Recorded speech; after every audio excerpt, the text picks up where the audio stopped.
இன்றைக்கி நம்ம வீட்டு தோட்டத்துலேயும் சரி இல்லை தோட்டங்களுக்கும் சரி பூக்களும் பிஞ்சுகளும் உதிராமல் இருக்கிறதுக்கான ஒரு கரைசல் தான் பார்க்க போகிறோம். அதுதான் தேமோர் கரைசல். இது நெற்பயிர்கள்லாம் பூட்டு வாங்கும்போது இந்த தேமோர் கரைசல் அடித்தோம்னா நல்லாவே மகசூல் கிடைக்கும். 2 லிட்ரு கெட்டி பாலில் கெட்டி தயிராக உருவாக்கணும். அடுத்து அந்த தயிரில் 2 லிட்ரு தண்ணி ஊற்றி மோர் கடைஞ்சி எடுத்துக்கணும். இப்போ 4 தேங்காய் எடுத்து அதை அரைச்சி தேங்காய் பால் புழிஞ்சு எடுத்துக்கணும். 4 லிட்ரு மோருக்கு 4 லிட்ரு தேங்காய் பால்ன்ற அளவில் ரெண்டையும் கலந்து வச்சுக்கணும். ஃபஸ்ட்டு மோர் 7 நாள் புளித்த பிறகு தான் இந்த தேங்காய் பாலை கலந்து வைக்கணும். தேங்காய் பால் கலந்ததுக்கப்புறம் 7 நாள் இதை நல்லா மூடி வச்சு புளிக்க வச்சிடணும்.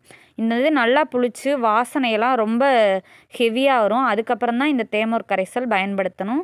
இந்த தேமோர் கரைசல் எந்த அளவில் பயன்படுத்தணும், பயிர்களுக்காக இருந்தாலும் இல்லை செடிகளுக்காக இருந்தாலும் எப்படி இந்த கரைசல் கொடுக்கணுன்ற வீடியோ இந்த லிங்க்கில் இருக்குது. கண்டிப்பாக செக் பண்ணி பாருங்கள். நம்ம சேனலை சப்ஸ்கிரைப் பண்ணி ஃபாலோ பண்ணுங்கள். பாய்.